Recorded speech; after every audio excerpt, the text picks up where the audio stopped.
The shadow knows. The thrilling adventures of the Shadow are on the air, brought to you each week at this time by your neighborhood blue coal dealer. These dramatizations are designed to demonstrate forcibly to old and young alike that crime does not pay.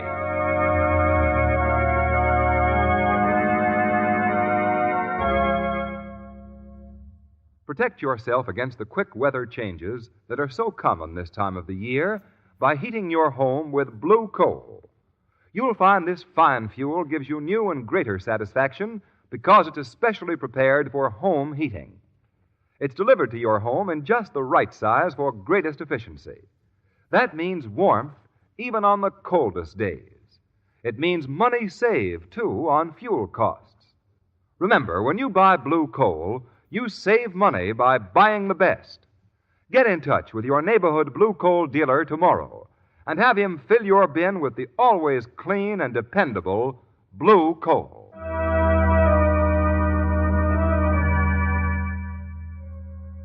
The Shadow, mysterious character who aids the forces of law and order, is in reality Lamont Cranston, wealthy young man about town. Several years ago in the Orient, Cranston learned a strange and mysterious secret. The secret of hypnotic power to cloud men's minds so that they cannot see him. Cranston's friend and companion, the lovely Margot Lane, is the only person who knows to whom the voice of the invisible shadow belongs. Today's drama, Death Gives an Encore.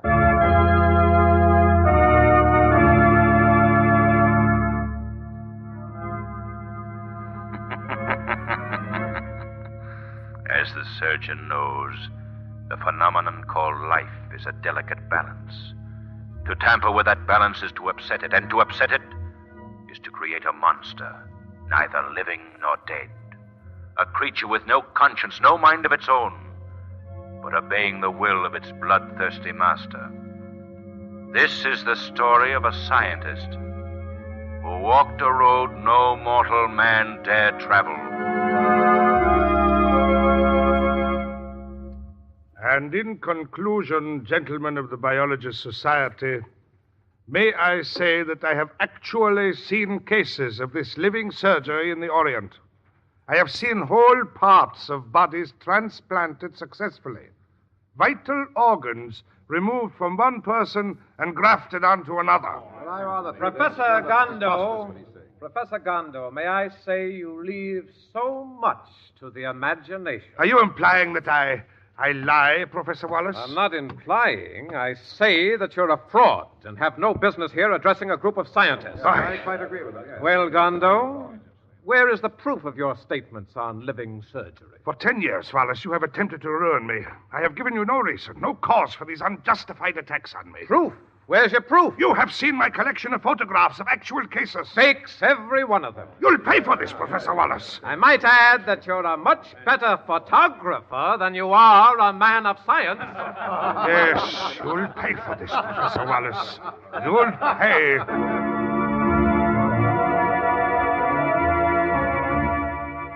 Read all about it. Knife for Williams dies tonight in chair. Knife for Williams to be executed tonight. Read all about it. This is the end of the road for you, Williams.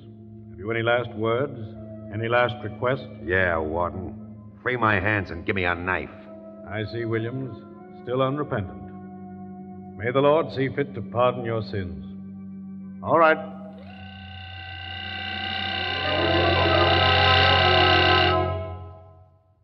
Knifer Williams is dead.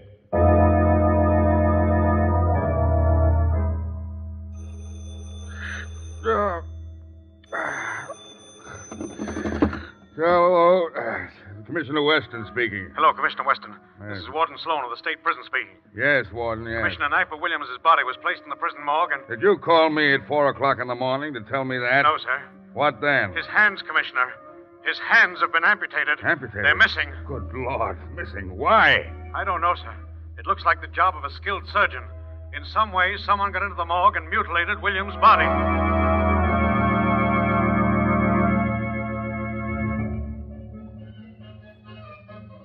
He's Mr. Bartolini's not in his dressing room, Mr. McManus. Hey. I went in to check on his costumes. Not there? No, sir. What does trapeze act as the star act on the bill? Now, what can we tell the audience? Well, that's your business, Well, sir. you know they only come to see Bartolini's triple somersault in midair. Everything's gone from his dressing room, sir. Flew the coupe, eh? I don't know, sir. There's only a large wooden box there. Box? Well, let me see it. Come on. You know, Mr. McManus, I have a strange feeling about this. There's been a man... Oh, here it is, Mr. McManus. Sort of looks like a small coffin, don't it? Yeah. Yeah, it does. I'm going to open that box. Oh, wait a minute. What's this? There's a note attached to the side. It says, Bartolini won't need these anymore. It's unsigned. Well, I don't get it. Open the box. All right. Oh! Just his arms. Bartolini's 2 arms in the box. Amputated at the shoulder.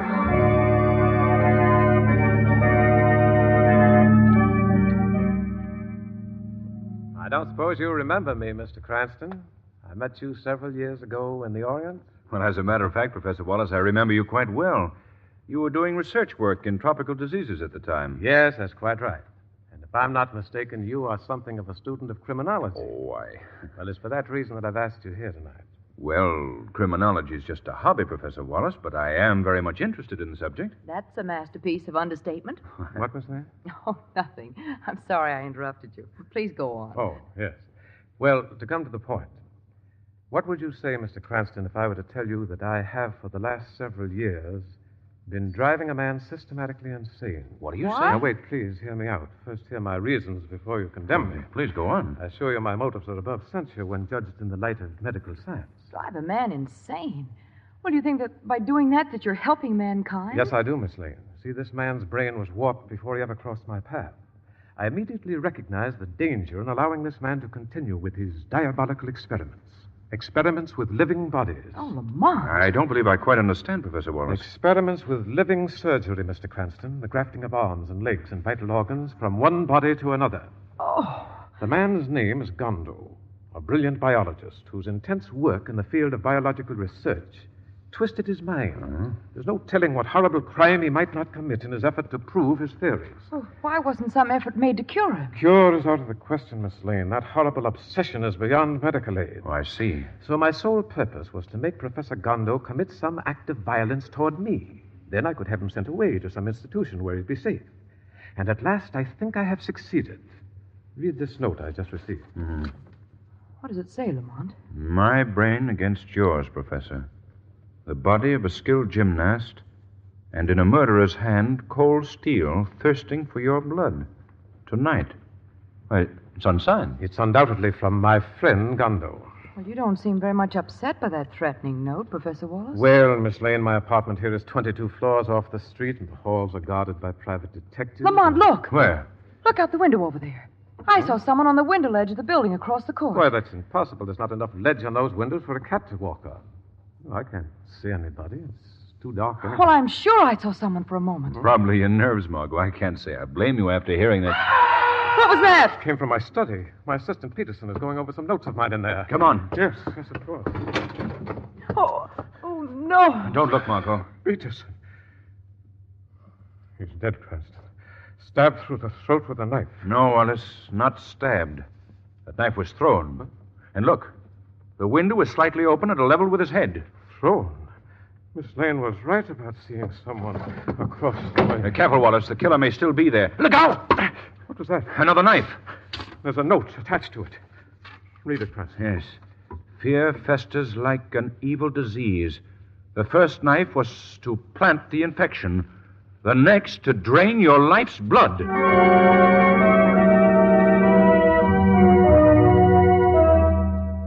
Right, Cardona. Call me back here at Professor Wallace's apartment.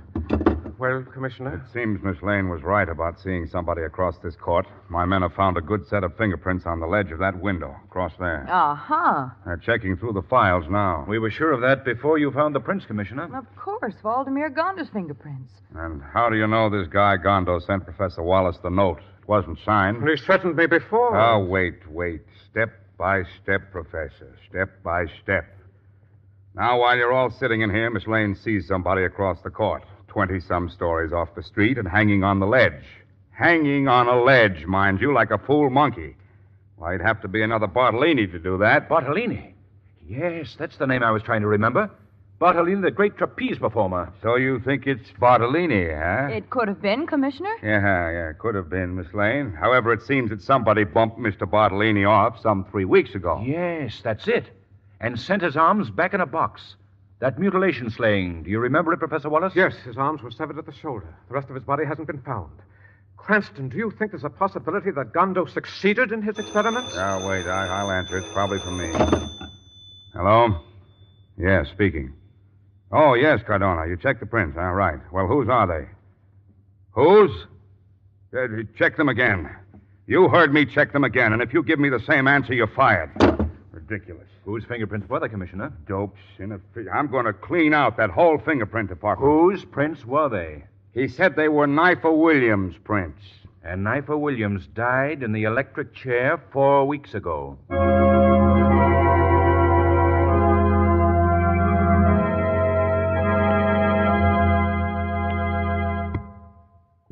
Act 2 of Death Gives an Encore will continue in just a moment. Meanwhile, here's a reminder to get in touch with your blue coal dealer so you'll be prepared for anything the weatherman has in store for you.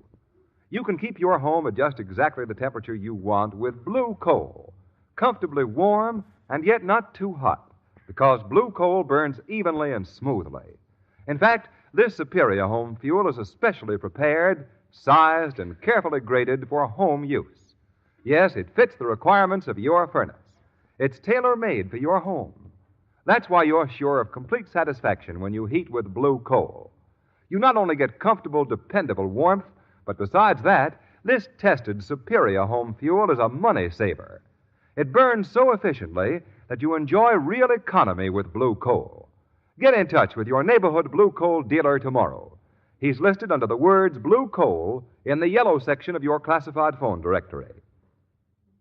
Now here's a special announcement about the Mystic Shadow Ring. This is an exotic white ring that holds light and afterward glows weirdly in the darkness. You can get this ring simply by sending 10 cents with your name and address to The Shadow, Post Office Box 5, Madison Square Station, New York City. Send in right away for your Mystic Shadow Ring. Now, back to The Shadow.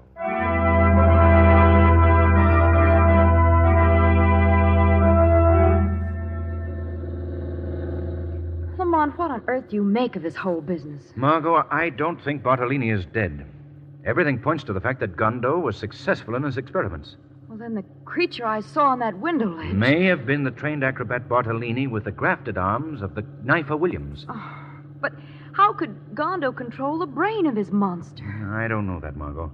But the Shadow is going to interview Professor Gondo in his laboratory. Perhaps he will find the answer there.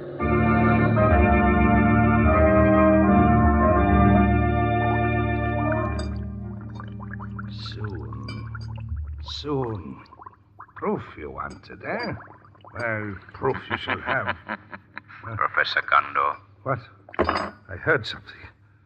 There's nobody here. You're wrong, Professor Gondo. The Shadow is also here. Where? Where? I don't see anyone. The Shadow cannot be seen by your eyes. Why did you come here? I want to know about your experiments in living surgery. Living surgery? Why do you want to know? An attempt was made on the life of Professor Wallace tonight. You are under suspicion. Suspicion? Do you admit, Professor Gondo, I that you... do not admit anything, Shadow. But I can tell you frankly, I would like to see him dead. I hate him. And you tried to kill him? No. No, Shadow. If I were to kill Professor Wallace, mind you, I say if, it would be with these two hands. And not the hands of Knifer Williams grafted to the body of Bartolini, grafted by you as an instrument of your revenge? You speak in riddles, Shadow. I do not understand. Perhaps you find it convenient not to understand, Gondo. What's that? Someone is tapping on my window. Gondo, stay away from that window. I must see what it is. Huh, there is no one here. Come away from that window. Gondo! Dead. Killed by a thrown knife.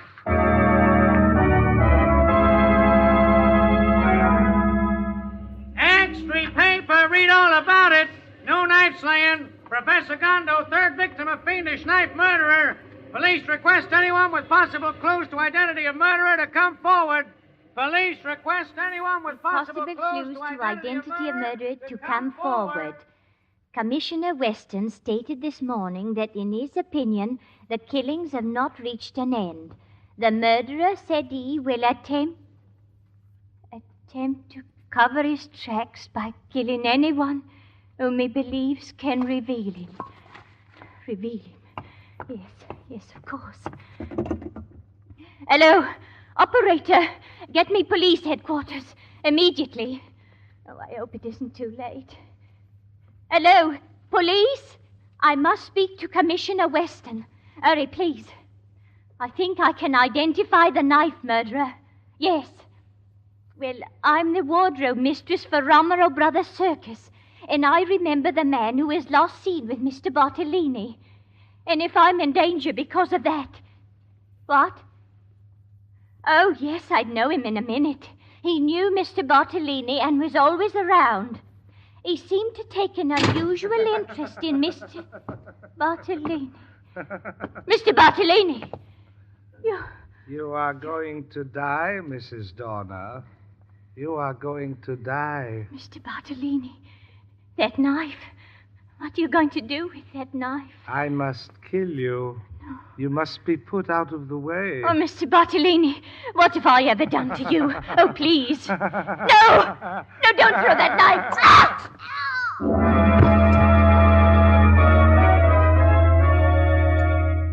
I tell you, Cranston, I was talking to the woman on the phone when it happened. She was just going to give me a description of the murderer when she met her death, a knife in her throat. What I can't understand is her calling out Bartolini's name. Bartolini?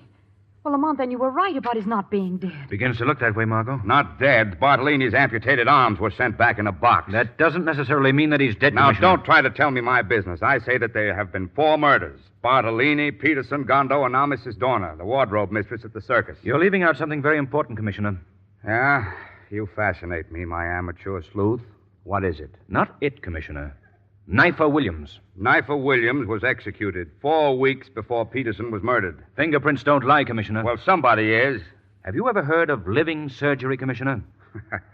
Look, Cranston, Professor Wallace told me all about that business of grafting arms and legs from one person to another. He says it's the bunk. Still doesn't believe it, eh? Of course not.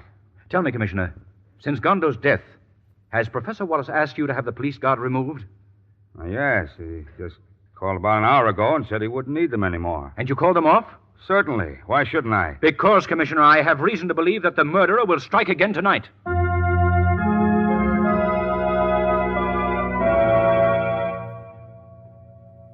Well, Mr. Cranston, Miss Lane, you've searched my apartment and laboratory from one end to the other. You satisfied now there's no one lurking here? Satisfied isn't the word. I'm relieved. Well, surely, since Gondo's dead, Mr. Cranston, there's nothing for me to fear. Don't forget that Mrs. Dorner, the wardrobe mistress, was killed after Gondo.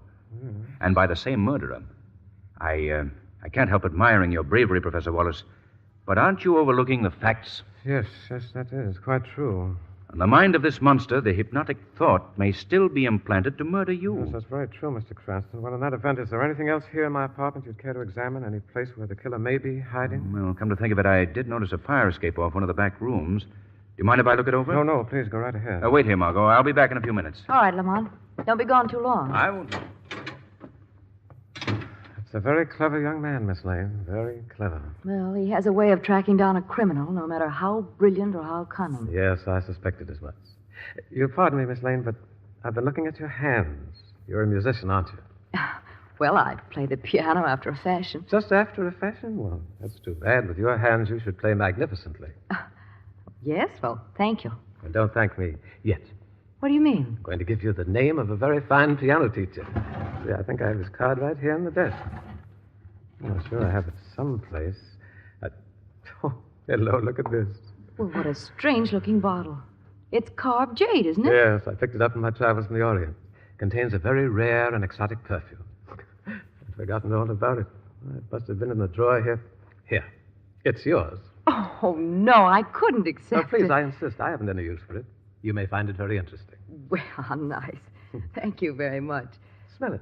It has a very delicate, very wonderful scent. It's wonderful. It's wonderful. I neglected to tell you, my dear Miss Lane, that it is a powerful hypnotic drug as well. Now, Miss Lane, you're going to aid me.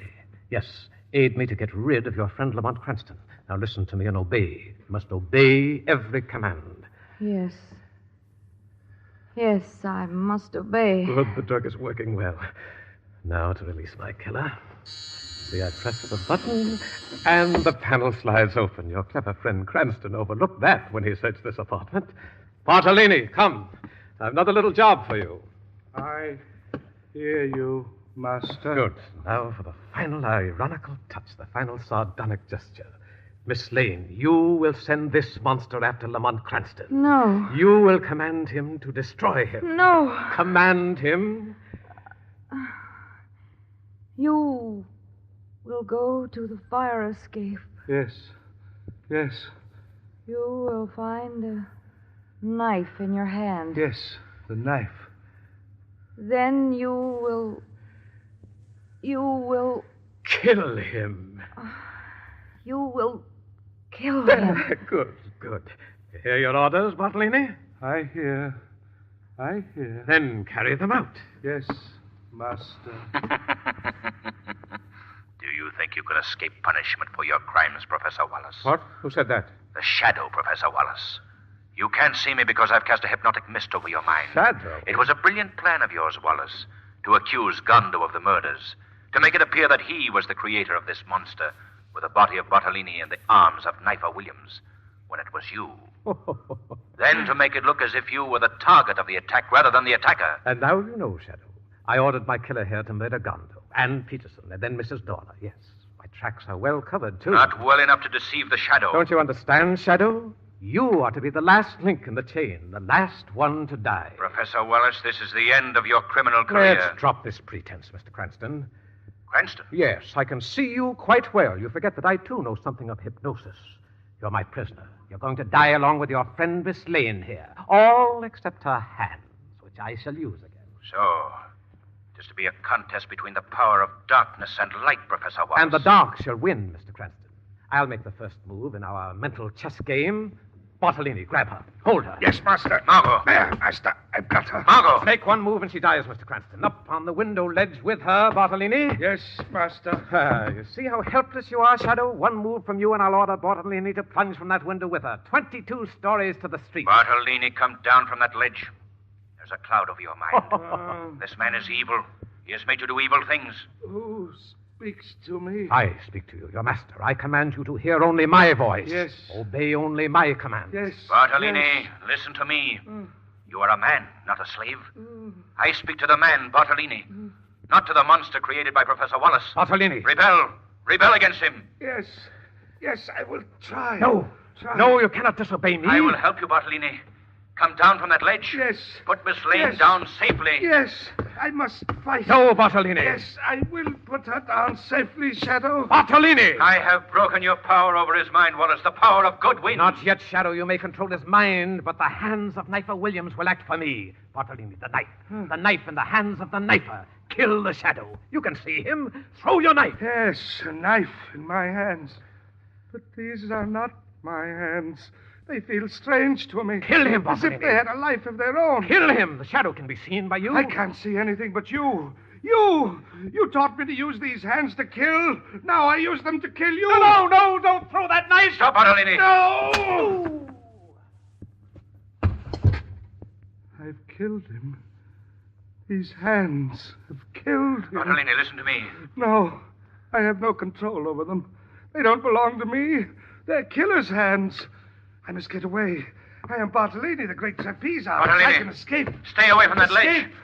Escape. Look out. You're Escape. 22 stories above the street. Escape. Bartolini!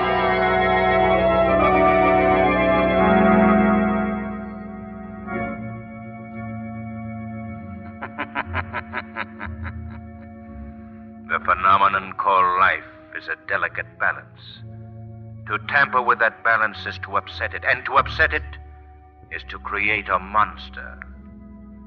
This was the story of a scientist who walked a road no mortal man dare travel.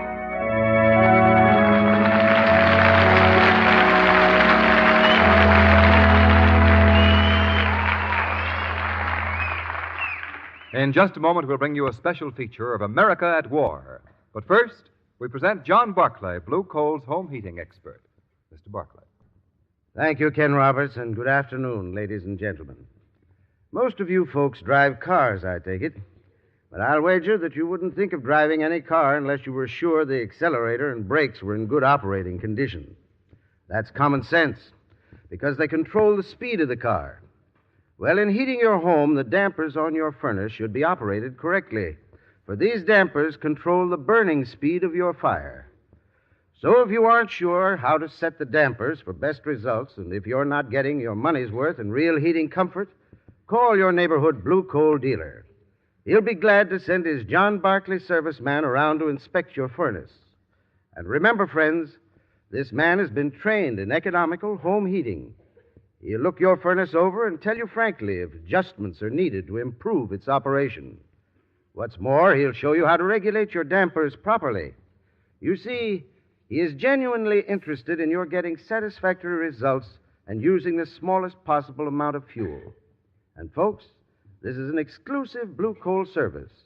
If you have any heating problem, call your friendly neighborhood Blue Coal dealer. You'll find him courteous and anxious to cooperate. I thank you.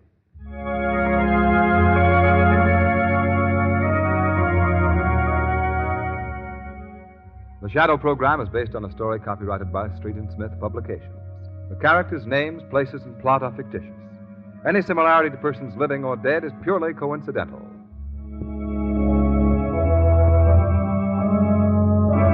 Somewhere off the east coast of the United States, a ship is creeping forward in darkness, and with good reason. Like assassins in the night, enemy submarines stalk the merchant ships and close in for the kill.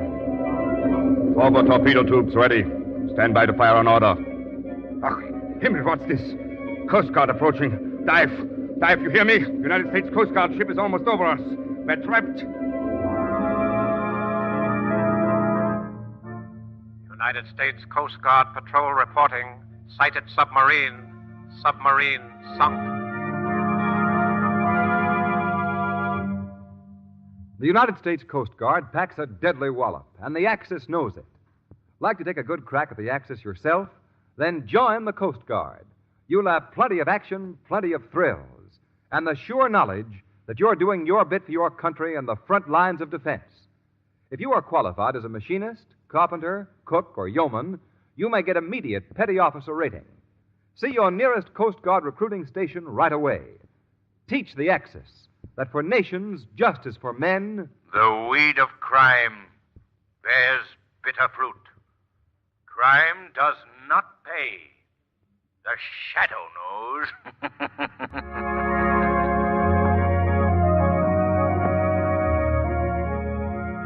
Next week, same time, same station, your friendly Blue Coal dealer brings you another strange and thrilling adventure in the Shadow's daring battle against the forces of evil. Be sure to listen, and be sure to phone your neighborhood Blue Coal dealer for greater heating comfort at less cost. Remember, keep the home fires burning with Blue Coal. This story was produced by the D.L.W. Coal Company, distributors of Blue Coal.